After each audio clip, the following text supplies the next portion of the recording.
नमस्कार। आकाशवाणी से प्रस्तुत है समाचार प्रभात।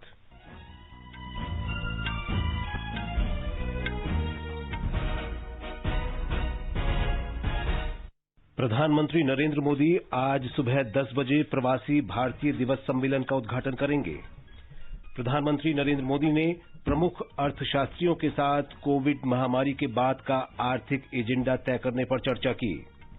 नागर विमानन महानिदेशालय ने विमान कंपनियों को कोविड-19 के टीके ले जाने के लिए दिशा निर्देश जारी किए। भारत ने कहा, संयुक्त राष्ट्र द्वारा प्रतिबंधित आतंकी गुट भारत विरोधी पाकिस्तानी एजेंडे को पूरा करने के वास्ते पाकिस्तान के लिए छद्म रूप से काम कर रहे हैं। अमेरिका के राष्ट्रपति जो बाइडेन ने भारतीय मूल के 2 अमेरिकियों को व्हाइट हाउस की राष्ट्रीय सुरक्षा परिषद में नियुक्त किया और सिडनी में ऑस्ट्रेलिया के साथ तीसरे क्रिकेट टेस्ट के दूसरे दिन भारत के 4 विकेट पर 187 रन।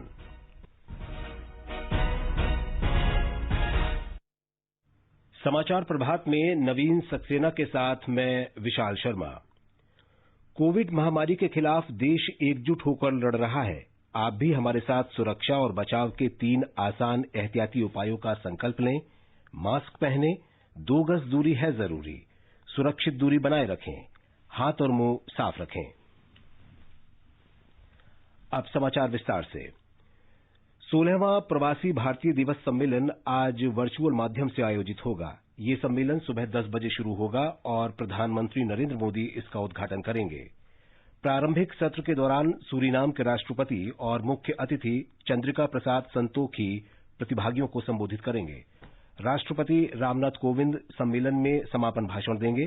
16वें प्रवासी भारतीय दिवस का विषय है आत्मनिर्भर भारत के लिए योगदान। ब्यौरा हमारे संवाददाता से। हर 2 साल में मनाए जाने वाला प्रवासी भारतीय दिवस समारोह प्रवासी भारतीय समुदाय को अपने जड़ों के साथ जोड़ता है और भारत सरकार के साथ उनके जुड़ाव को मजबूत करता है। इस वर्ष महामारी के कारण यह समारोह वर्चुअल माध्यम से आयोजित किया जा रहा है, जिसका उद्घाटन प्रधानमंत्री नरेंद्र मोदी करेंगे। भारत को दुनिया भर में बसे अपने प्रवासियों पर गर्व है, जिनकी संख्या करीबन 3 करोड़ 10 लाख से अधिक है। भारत को दुनिया भर में बसे अपने प्रवासियों पर गर्व है, जिनकी संख्या करीबन 3 करोड़ 10 लाख है। विदेश मंत्री डॉक्टर सुब्रमण्यम जयशंकर ने हाल ही में कहा था कि प्रवासी भारतीय दुनिया में देश की छवि है। भारत दुनिया में सबसे अधिक विदेशी धन प्रेषण करने वाला देश है, जिसकी मात्रा 80 अरब अमेरिकी डॉलर से अधिक है।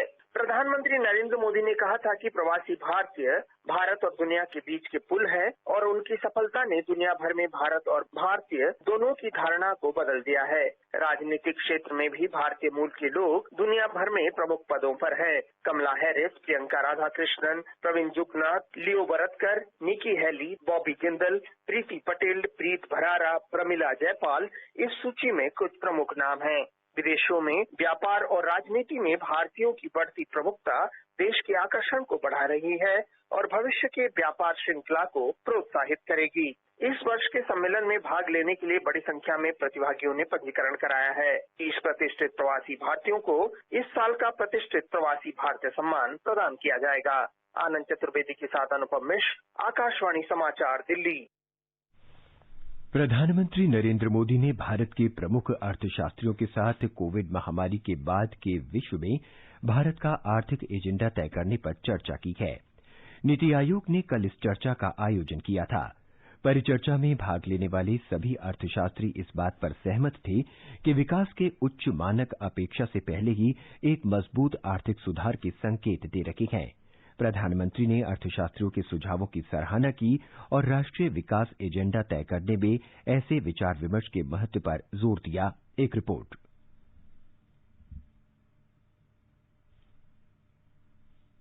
प्रधानमंत्री ने कहा कि कोविड महामारी और उससे निपटने के प्रबंधन में लगे लोगों के लिए नई चुनौतियां उत्पन्न हुई हैं। वित्तीय प्रोत्साहन के साथ ही सरकार ने सुधारों पर आधारित प्रोत्साहन देने का प्रयास किया है, जो कृषि, वाणिज्यिक कोयला खनन और श्रम कानूनों में हुए ऐतिहासिक सुधारों के रूप में दिखता है। प्रधानमंत्री ने आत्मनिर्भर भारत के लिए अपनी उस परिकल्पना का उल्लेख किया, जिसमें भारतीय कंपनियां एक ऐसे तरीके से वैश्विक आपूर्ति श्रृंखला में शामिल हुई हैं जिसे पहले नहीं देखा गया था। उन्होंने भारत की विकास गाथा में विदेशी निवेशकों के उस विश्वास का उल्लेख किया जिसके कारण वैश्विक मंदी के बावजूद भारत में अप्रैल से अक्टूबर के बीच प्रत्यक्ष विदेशी निवेश में 11% की बढ़ोतरी हुई है। श्री मोदी ने नेशनल ऑप्टिकल फाइबर नेटवर्क के जरिए देश के अधिकांश सुदूरवर्ती क्षेत्रों को इंटरनेट से जोड़े जाने के बाद आर्थिक क्षमता में बढ़ोतरी होने का विश्वास व्यक्त किया। समाचार कक्ष से विजय लक्ष्मी कासोटिया। प्रधानमंत्री ने ढांचागत सुविधाओं का उल्लेख करते हुए कहा कि सरकार राष्ट्रीय ढांचागत पाइपलाइन को विश्व स्तरीय बुनियादी ढांचा तैयार करने के लिए प्रतिबद्ध है। चर्चा में भाग लेने वाले अर्थशास्त्री इस बात से मोटे तौर पर सहमत थे कि अगले वर्ष विकास में तेजी आएगी। उन्होंने भारत की विकास दर को बनाए रखने के लिए उपाय सुझाए। अर्थशास्त्रियों ने जन स्वास्थ्य और शिक्षा के क्षेत्र में निवेश के महत्व पर जोर दिया क्योंकि जनशक्ति की विकास की गति देने के लिए विशेष रूप से ज्ञान आधारित अर्थव्यवस्था को आगे बढ़ा सकती है। देश के प्रमुख अर्थशास्त्रियों के अलावा वित्त मंत्री निर्मला सीतारमण, वित्त राज्य मंत्री अनुराग ठाकुर, नीति आयोग के उपाध्यक्ष राजीव कुमार और नीति आयोग के मुख्य कार्यकारी अमिताभ कांत और अन्य अधिकारियों ने इस चर्चा में भाग लिया। 16वें प्रवासी भारतीय दिवस सम्मेलन का आज से वर्चुअल माध्यम से आयोजन किया जा रहा है। न्यूजीलैंड के पूर्व सांसद कंवलजीत सिंह बख्शी ने प्रवासी भारतीय दिवस पर भारत सरकार का आभार व्यक्त किया है। इस अवसर पर भारत सरकार के द्वारा विभिन्न लोगों को सम्मानित किया जाता है जिनके कारणवश उनकी एडॉप्टेड होमलैंड और भारत वर्ष के बीच में बेहतर संबंध होते हैं। मैं उम्मीद करता हूं इसी प्रकार इन संबंधों को बेहतर बनाने में इनके द्वारा प्रयास जारी रहेंगे। इस वर्ष के जो व्यक्ति प्रवासी भारतीय सम्मान से सम्मानित किए जा रहे हैं उन सबको मैं बहुत बहुत मुबारक देता हूं और उम्मीद करता हूं इसी प्रकार से वो आगे चलकर भी भारत और अपनी एडॉप्टेड होमलैंड के बीच में और संबंधों को बेहतर बनाने में कंट्रीब्यूट करेंगे। नेपाल के अशोक वैद्य प्रवासी भारतीय दिवस को भारतीय संस्कृति से जोड़ने का एक महत्वपूर्ण अवसर मानते हैं और इस दिवस को मनाने की परंपरा को विशिष्ट बताते हैं।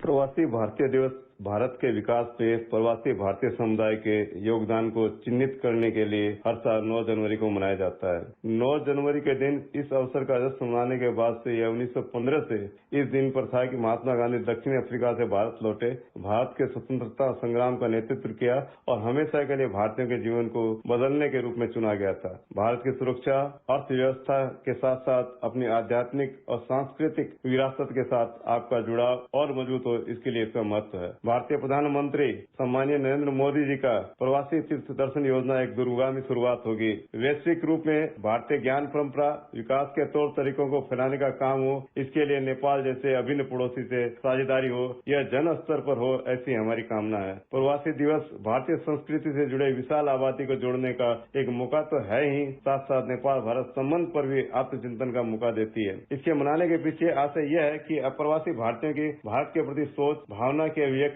सकारात्मक बातचीत के लिए एक मंच उपलब्ध कराना है। विश्व के सभी देशों में अप्रवासी भारतीयों का नेटवर्क बनाना तथा युवा पीढ़ी को अप्रवासियों से जोड़ना है तो नेपाल में यह कार्य प्राथमिक रूप से किया जाना चाहिए। आकाशवाणी दिल्ली से प्रवासी भारतीय दिवस सम्मेलन के प्रारंभिक सत्र का सीधा प्रसारण किया जाएगा। ये प्रसारण सुबह 10:05 से एफएम गोल्ड और इंद्रप्रस्थ चैनलों पर उपलब्ध रहेगा। आकाशवाणी दिल्ली प्रवासी दिवस के अवसर पर राष्ट्रपति रामनाथ कोविंद के समापन भाषण का भी सीधा प्रसारण करेगा। इसे आज शाम 5 बजे से इन्हीं चैनलों पर प्रसारित किया जाएगा। नागरिक उड्डयन महानिदेशालय डीजीसीए ने कोविड-19 के टीकों को लाने ले जाने के लिए विमानन कंपनियों और अन्य विमान संचालकों को दिशा निर्देश दिए हैं। डीजीसीए ने एक परिपत्र में कहा है कि खतरनाक सामग्री ले जाने वाले सभी ऑपरेटर कोविड-19 के टीकों को नियामक आवश्यकताएं पूरी करने के बाद सूखी बर्फ में पैक कर ले जा सकते हैं। परिपत्र के अनुसार कोविड-19 के टीकों को ले जाने वाले सभी गैर निर्धारित ऑपरेटरों को उड़ाने शुरू करने से पहले विशेष अनुमति लेनी होगी। केंद्रीय स्वास्थ्य मंत्री डॉक्टर हर्षवर्धन ने कल बताया था कि भारत में अगले कुछ दिनों में कोविड-19 टीकाकरण शुरू होने की उम्मीद है और केंद्र सरकार ने सभी हितधारकों से इस प्रक्रिया में सहायता करने का अनुरोध किया है। डीजीसीए परिपत्र में कहा गया है कि -8 डिग्री से -70 डिग्री सेल्सियस तक के तापमान वाली सूखी बर्फ टीकों के ले जाने के लिए सस्ती पड़ती है। इसीलिए सभी ऑपरेटरों को टीके लाने ले जाने के लिए इस दौरान अपने पास अधिक से अधिक मात्रा में सूखी बर्फ की आवश्यकता होगी, जिसे विमान में सामान रखने की जगह में रखा जा सकता है। यात्री विमान से ले जाने की स्थिति में इस बर्फ को यात्री केबिन में भी रखा जा सकता है। परिपत्र में आगे कहा गया है कि टीके ले जाने के लिए सभी ऑपरेटरों को क्या करें क्या नहीं करें के बारे में दिशा निर्देश तैयार करने होंगे और इन टीकों को प्रशिक्षित व्यक्ति ही ले जा सकेंगे। डीजीसीए के निर्देशों के अनुसार अधिकृत विमानन कंपनियां यात्री केबिन या कार्गो केबिन में सूखी बर्फ में पैक किए हुए टीके ले जा सकती है। यात्री केबिन में टीके ले जाए जाने की स्थिति में यात्रियों को विमान में यात्रा की अनुमति नहीं होगी। कोविड टीकाकरण का दूसरा राष्ट्रव्यापी पूर्वाभ्यास 33 राज्यों और केंद्र शासित प्रदेशों के 736 जिलों में कल किया गया। इस अभ्यास का उद्देश्य वास्तविक टीकाकरण प्रक्रिया को सुगम बनाना था। प्रस्तावित टीकाकरण केंद्रों पर लाभार्थियों के पंजीकरण और माइक्रो प्लानिंग की पूरी योजना का परीक्षण जिलाधिकारी की निगरानी में हुआ।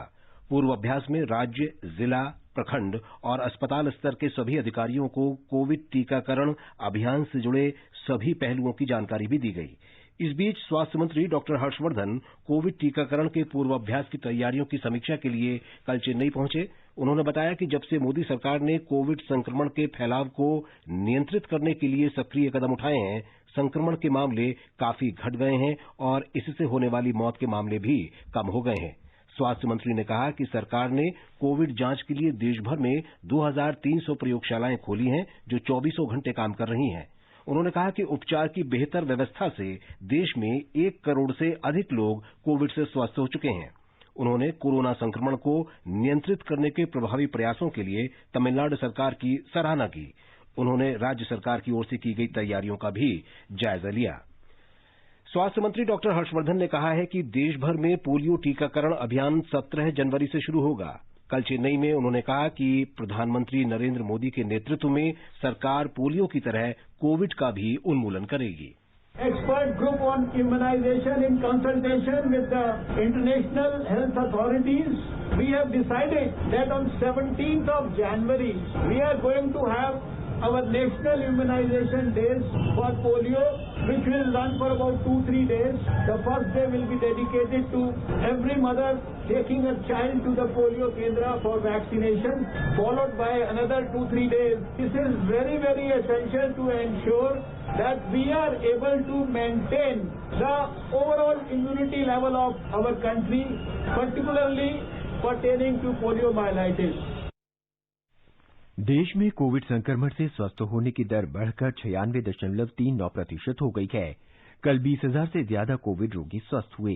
देश में अब तक 1,37,000 कोविड मरीज स्वस्थ हो चुके हैं।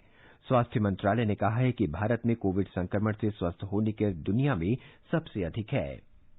बिहार सरकार ने स्कूलों समेत सभी शैक्षणिक संस्थाओं में नियमित अंतराल पर कोविड जांच करवाने का निर्णय किया है। मुंगेर जिले के 2 स्कूलों में संक्रमण के रोगी मिलने के बाद यह निर्णय लिया गया है। शिक्षा विभाग के प्रधान सचिव संजय कुमार ने कहा है कि एक भी संक्रमित रोगी मिलने की स्थिति में स्कूल बंद किए जाएंगे। उन्होंने कहा कि सभी शिक्षा संस्थानों को कोविड के नियमों का कड़ाई से पालन करने के लिए निर्देश जारी किए गए हैं। इस बीच बिहार में अभी तक 2,50,447 रोगी इस संक्रमण से मुक्त हो चुके हैं। राज्य में कोविड से के पुष्ट मामलों की संख्या में लगातार गिरावट आ रही है। इस समय विभिन्न अस्पतालों में 4,050 रोगी अपना उपचार करा रहे हैं। पिछले 24 घंटों में 504 रोगी ठीक हुए हैं, जबकि कोविड-19 संक्रमण के 452 नए रोगी सामने आए हैं।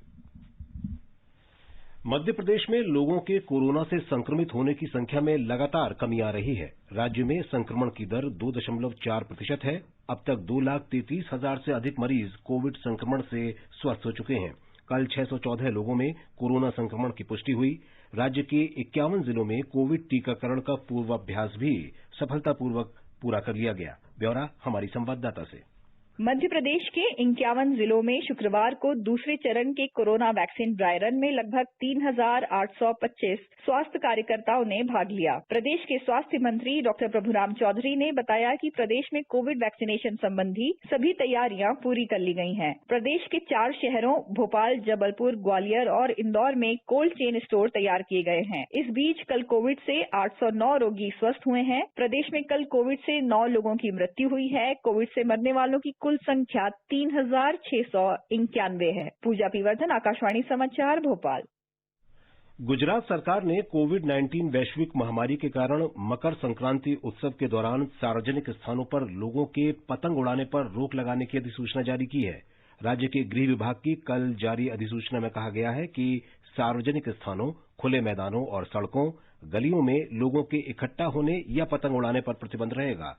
लोगों को केवल अपने परिजनों के साथ इस त्योहार को मनाने की सलाह दी गई है। अधिसूचना में 65 वर्ष की आयु से अधिक के व्यक्तियों, गर्भवती महिलाओं और 10 साल से कम आयु के बच्चों को भी घर पर ही रहने की सलाह दी गई है। राज्य के महाधिवक्ता ने इस मामले पर एक जनहित याचिका की सुनवाई कर रहे गुजरात उच्च न्यायालय को भी ये सूचना दी। इस बीच पिछले 24 घंटों के दौरान गुजरात में कोविड-19 संक्रमण के 685 नए रोगियों का पता चला है। हमारे अहमदाबाद संवाददाता की रिपोर्ट। गुजरात में कोविड-19 संक्रमण के अब तक 2,50,598 मामले सामने आ चुके हैं, जिसमें से 2,38,114 मरीज ठीक हो चुके हैं। कल 892 मरीजों के ठीक होने के साथ अस्पतालों से छुट्टी दी गई। राज्य के स्वास्थ्य विभाग के अनुसार मरीजों के ठीक होने की दर बढ़कर 95.02% हो गई है। संक्रमण के सबसे अधिक 134 नए मामले कल अहमदाबाद में दर्ज हुए, जबकि सूरत में 126 मामले सामने आए। राज्य में इस वक्त 8,149 सक्रिय मामले हैं, जिसमें से 61 मरीजों को वेंटिलेटर पर रखा गया है। कल राज्य में कोविड-19 से 3 मरीजों की मृत्यु हुई। योगेश पंड्या, आकाशवाणी समाचार, अहमदाबाद। आगे बढ़ने से पहले एक नजर मुख्य समाचारों पर। प्रधानमंत्री नरेंद्र मोदी आज सुबह 10 बजे प्रवासी भारतीय दिवस सम्मेलन का उद्घाटन करेंगे। प्रधानमंत्री नरेंद्र मोदी ने प्रमुख अर्थशास्त्रियों के साथ कोविड महामारी के बाद का आर्थिक एजेंडा तय करने पर चर्चा की।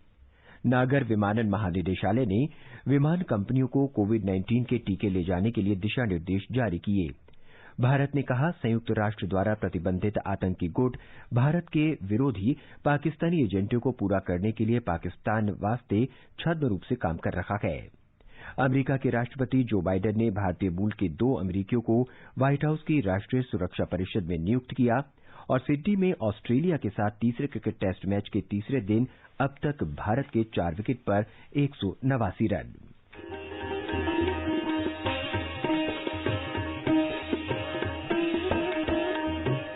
सुनिए संस्कृत जगत से जुड़ी हुई विभिन्न गतिविधियों के साथ आकाशवाणी से प्रसारित विशेष कार्यक्रम संस्कृत साप्ताहिकी अब नए समय पर प्रत्येक शनिवार प्रातः 11:20 से आकाशवाणी के समाचार चैनल FM गोल्ड पर तथा पुनः प्रसारण रविवार प्रातः 11:20 से।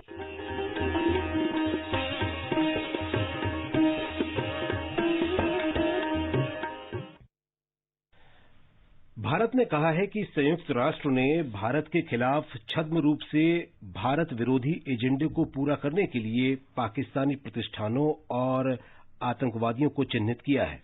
विदेश मंत्रालय के प्रवक्ता अनुराग श्रीवास्तव ने कल कहा कि अंतर्राष्ट्रीय समुदाय को ध्यान में रखते हुए पाकिस्तान को ये सुनिश्चित करना होगा कि वो आतंकवादी गुटों, उनके बुनियादी ढांचे और उनके खिलाफ विश्वसनीय कार्रवाई करे। पाकिस्तान की अदालत में लश्कर-ए-तैयबा के आतंकवादी ज़की-उर-रहमान लखवी को 15 साल की जेल की सजा सुनाए जाने पर प्रवक्ता ने कहा कि पाकिस्तान की ये कार्रवाई स्पष्ट रूप से हिंद प्रशांत संयुक्त दल और फाइनेंशियल एक्शन टास्क फोर्स की आगामी बैठक को ध्यान में रखकर की गई है। ये बैठकें अगले महीने होनी है। प्रवक्ता ने कहा कि इन महत्वपूर्ण बैठकों से पहले इस तरह की कार्रवाई करने की पाकिस्तान की पुरानी आदत है। सरकार और किसान संगठनों के बीच अगले दौर की बातचीत 15 जनवरी को होगी। किसान संगठनों के नेताओं के साथ 8वें दौर की वार्ता के बाद कृषि मंत्री नरेंद्र सिंह तोमर ने कहा कि बातचीत में कोई नतीजा नहीं निकल सका। उन्होंने कहा कि किसान संगठन अगर इन तीनों कृषि कानूनों को रद्द करने की बजाय कोई वैकल्पिक सुझाव देते हैं तो सरकार उस पर विचार करने के लिए तैयार है। कृषि मंत्री ने कहा कि आंदोलन का समर्थन करने वाले इन कृषि कानूनों को रद्द करना चाहते हैं, जबकि कई अन्य किसान इन कानूनों का समर्थन करते हैं। उन्होंने कहा कि सरकार आंदोलनकारी किसान संगठनों से लगातार बात कर रही है, लेकिन जो किसान संगठन कानूनों के पक्ष में हैं, अगर वे आग्रह करते हैं तो सरकार उनसे भी बात करेगी। वंदे भारत मिशन का 9वां चरण 1 जनवरी से शुरू हो गया है। इस चरण में 24 देशों से 1495 अंतर्राष्ट्रीय उड़ानें संचालित की जाएंगी। विदेश मंत्रालय के प्रवक्ता अनुराग श्रीवास्तव ने कल बताया कि इस दौरान 2,80,000 लोग स्वदेश लौट सकेंगे। उन्होंने बताया कि बुधवार तक इन उड़ानों में से 261 का संचालन किया जा चुका है और 19 देशों के 49,000 लोग स्वदेश लौट चुके हैं। प्रवक्ता ने कहा कि दुनिया के सबसे बड़े स्वदेश वापसी अभियान वंदे भारत मिशन के तहत मई 2020 से 44,70,000 से अधिक लोगों को वापस लाया जा चुका है। गुजरात के मुख्यमंत्री विजय रूपाणी ने अमरेली जिले में नया बक्सरा राजस्व प्रांत बनाने का निर्णय लिया है। इससे राज्य की राजस्व सेवाएं आम जनता तक तेजी और आसानी से पहुंच जाएंगी। नया बक्सरा प्रांत 26 जनवरी को अस्तित्व में आएगा। इसमें बक्सरा और वदिया तालुकाएं शामिल होंगी। भौगोलिक रूप से बड़े जिले होने के कारण लोगों को असुविधा का सामना करना पड़ता है। इसलिए राज्य सरकार ऐसे जिलों को प्रशासनिक सुविधा, तीव्र विकास, कार्यभार कम करने और लोगों के समय की बचत के लिए छोटे जिलों और तालुकाओं के रूप में पुनर्गठित कर रही है। अब राज्य सरकार ने राजस्व प्रांतों के पुनर्गठन का काम शुरू किया है। अमेरिका के निर्वाचित राष्ट्रपति जो बाइडेन ने भारतीय मूल के 2 अमेरिकियों को व्हाइट हाउस की राष्ट्रीय सुरक्षा परिषद में नियुक्त किया है। श्री बाइडेन ने भारतीय अमेरिकी सुश्री सुमोना गुहा को दक्षिण एशिया के लिए और तरुण छाबड़ा को प्रौद्योगिकी और राष्ट्रीय सुरक्षा के लिए वरिष्ठ निदेशक नियुक्त किया है। सुश्री सुमोना गुहा वर्तमान में अल्ब्राइट स्टोनब्रिज ग्रुप में वरिष्ठ उपाध्यक्ष के रूप में काम कर रही हैं। उन्होंने बाइडेन हैरिस के राष्ट्रपति पद के चुनाव अभियान के दौरान दक्षिण एशिया विदेश नीति कार्यकारी समूह की अध्यक्षता की थी। ओबामा बाइडेन प्रशासन के दौरान सुश्री गुहा ने उपराष्ट्रपति बाइडेन की राष्ट्रीय सुरक्षा मामलों की विशेष सलाहकार के रूप में सेवाएं दी थीं। उन्होंने जॉन हॉपकिंस और जॉर्जटाउन विश्वविद्यालय से स्नातक की डिग्री ली है। आकाशवाणी का समाचार सेवा प्रभाग वार्षिकी श्रृंखला के अंतर्गत पिछले वर्ष की महत्वपूर्ण झलकियां प्रस्तुत कर रहा है। इसके अंतर्गत आज हम विकास के आकांक्षी जिलों में नागरिकों का जीवन स्तर ऊंचा उठाने के लिए किए गए प्रयासों पर एक रिपोर्ट प्रस्तुत कर रहे हैं। विकास के आकांक्षी जिलों के लिए कार्यक्रम की शुरुआत जनवरी 2018 में की गई थी। इसके अंतर्गत देश के कम विकसित 112 जिलों के सामाजिक आर्थिक स्थिति में सुधार के लिए योजनाएं लागू की गईं। वर्ष 2020-22 के नए भारत के उद्देश्य को प्राप्त करने और सबका साथ सबका विकास और सबका विश्वास के मार्गदर्शक सिद्धांत के जरिए ये कार्यक्रम इन 112 जिलों के लिए तीव्र और प्रभावी बदलाव की दिशा में कार्य कर रहा है। इस योजना को लागू करने में राज्यों की महत्वपूर्ण भूमिका है। दिसंबर 2019 में प्रधानमंत्री नरेंद्र मोदी ने एक समारोह में विकास के आकांक्षी जिलों से जुड़े कार्यक्रम के महत्व का उल्लेख किया था। हिंदुस्तान के करीब 700 जिले देखें, 112 जिलों को अब हमारी सरकार एस्पिरेशनल डिस्ट्रिक्ट के तहत विकसित कर रही है। डेवलपमेंट के हर पैरामीटर पर, गवर्नेंस के हर पैरामीटर पर अब पूरा फोकस करके हम इन जिलों में काम कर रहे हैं। चाहे वो कुपोषण हो, माता और शिशु मृत्यु दर हो, बैंकिंग सुविधा हो, बीमा सुरक्षा हो, बिजली कनेक्शन हो, शिक्षा व्यवस्था हो, स्वास्थ्य से जुड़ी सुविधाएं हो, हम तमाम पैरामीटर्स पर लगातार रियल टाइम मॉनिटरिंग कर रहे हैं। सैकड़ों अफसरों को विशेष तौर पर इन एस्पिरेशनल डिस्ट्रिक्ट के विकास के लिए लगाया गया है। इस बारे में पेश है हमारे संवाददाता की ये रिपोर्ट। लोगों के जीवन स्तर में सुधार और देश में समावेशी विकास सुनिश्चित करने के उद्देश्य से आकांक्षी जिला कार्यक्रम के तहत इस बात पर ध्यान दिया जा रहा है कि आगे बढ़ रहे देश की अर्थव्यवस्था में लोगों की भागीदारी बढ़े। स्वास्थ्य और पोषण, शिक्षा, कृषि और जल संसाधन, वित्तीय समावेशन और कौशल विकास और आधारभूत संरचना जैसे क्षेत्रों को इस कार्यक्रम के फोकस में रखा गया है। आकांक्षी जिलों को प्रतिस्पर्धी और सहकारी संघवाद की भावना को ध्यान में रखते हुए पहले अपने राज्य में ही बेहतर करने वाले जिलों से आगे बढ़ने और फिर राष्ट्र स्तर पर सबसे बेहतर बनने के लिए प्रोत्साहित किया जा रहा है। इन 112 जिलों में विकास की स्थिति मापने के लिए 49 प्रदर्शन सूचक चिन्हित किए गए हैं। नीति आयोग इन जिलों में हो रहे विकास को देखकर हर महीने सभी जिलों की रैंकिंग करती है। पिछले साल नवंबर महीने में झारखंड का रामगढ़ जिला सभी आकांक्षी जिलों में बेहतर प्रदर्शन करने वाला क्षेत्र था, जबकि कर्नाटक का यादगीर दूसरे और महाराष्ट्र का गढ़चिरौली जिला तीसरे स्थान पर था। दुमका और साहिबगंज जिले भी सबसे बढ़िया प्रदर्शन करने वाले 5 जिलों में शामिल हैं। इस कोविड महामारी के समय नीति आयोग के द्वारा इन जिलों में संक्रमण रोकने के लिए और लोगों तक मास्क और सैनिटाइजर और अन्य सुविधाएं पहुंचाने के लिए कई प्रयास किए गए। दिवाकर, आकाशवाणी समाचार, दिल्ली। सिडनी में ऑस्ट्रेलिया के साथ तीसरे क्रिकेट टेस्ट मैच के तीसरे दिन भारत ने पहली पारी में ताजा समाचार मिलने तक 4 विकेट पर 189 रन बना लिए हैं। भारत ने आज अपनी पहली पारी में 2 विकेट पर 96 रन से आगे खेलना शुरू किया। कप्तान अजिंक्य रहाणे 22 रन बनाकर आउट हुए। शुभमन गिल ने 50 रन की पारी खेली, जबकि रोहित शर्मा ने 26 रन बनाए। ये समाचार हमारी वेबसाइट newsonair.com/hindi पर भी उपलब्ध हैं। और अब आज के समाचार पत्रों की सुर्खियों के साथ है नवीन। धन्यवाद विशाल। किसान संगठनों और सरकार के बीच 8वें दौर की बातचीत बिना किसी नतीजे के समाप्त होने को आज के सभी अखबारों ने मुख्य पृष्ठ पर दिया है। राष्ट्रीय सहारा की सुर्खी है, बात जस की तस, अगली वार्ता 15 जनवरी को। दैनिक जागरण ने किसानों के अड़ियल रुख के बाद सरकार की इस अपील को दिया है, राष्ट्रहित के बारे में भी सोचे किसान। देश के 33 राज्यों में कोरोना टीकाकरण की रिहर्सल का समाचार देते हुए दैनिक भास्कर ने केंद्रीय स्वास्थ्य मंत्री डॉक्टर हर्षवर्धन के इस बयान को दिया है, जल्द होगा टीकाकरण, सभी को टीका लगाने में सक्षम होगा देश। दैनिक जागरण ने लिखा है, टीकाकरण से पहले मुख्यमंत्रियों के साथ बैठक करेंगे पीएम। नवभारत टाइम्स ने इंडियन मेडिकल एसोसिएशन IMA के बयान को दिया है, दोनों वैक्सीन सेफ। ब्रिटेन से दिल्ली आने पर सरकारी क्वारंटीन अनिवार्य, इस खबर को देते हुए हिंदुस्तान ने लिखा है, यात्रियों को कोरोना जांच में नेगेटिव पाए जाने के बाद भी 7 दिन रहना होगा सरकारी क्वारंटीन में। देश के अलग अलग राज्यों के बाद दिल्ली में भी बर्ड फ्लू की दस्तक को भी अखबारों ने प्रमुखता से दिया है। बकौल अमर उजाला, राजधानी में 3 जगहों पर मृत मिले कौवे। मुंबई जिले के मास्टरमाइंड और लश्कर-ए-तैयबा के कमांडर जकी-उर-रहमान लखवी को आतंकवाद के वित्त पोषण के मामले में पाकिस्तान की अदालत द्वारा 15 साल जेल की सजा को राष्ट्रीय सहारा सहित कई अखबारों ने अहमियत दी है। व्हाट्सएप की नई निजता नीति को भी अखबारों ने प्रमुखता दी है। जनसत्ता लिखता है, 8 फरवरी से व्हाट्सएप की नई नीति, निजी ब्यौरा फेसबुक से बांटने पर हामी भरें या खाता बंद कराएं। उपभोक्ताओं को संदेश भेजकर बनाया जा रहा है दबाव। वहीं राजस्थान पत्रिका ने लिखा है, दुनिया भर में व्हाट्सएप की नई प्राइवेसी पॉलिसी का विरोध। देश के सबसे बड़े सरकारी बैंक भारतीय स्टेट बैंक का मकान खरीदारों को तोहफा, अमर उजाला के कारोबार पन्ने पर है। पत्र के अनुसार SBI का होम लोन 0.30% सस्ता, प्रोसेसिंग शुल्क भी माफ। एयर इंडिया की महिला पायलट टीम आज रचेगी इतिहास। सैन फ्रांसिस्को से बेंगलुरु दुनिया के सबसे लंबे हवाई मार्ग पर भरेंगे उड़ान, राजस्थान पत्रिका में है। अमेरिकी संसद भवन में हिंसा के बाद राष्ट्रपति डोनाल्ड ट्रंप को पद से हटाने की मांग के जोर पकड़ने को भी अखबारों ने जगह दी है। और अंत में मुख्य समाचार एक बार फिर।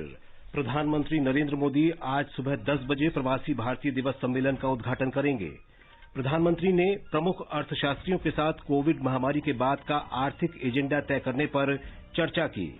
नागर विमानन महानिदेशालय ने विमान कंपनियों को कोविड-19 के टीके ले जाने के लिए दिशा निर्देश जारी किए।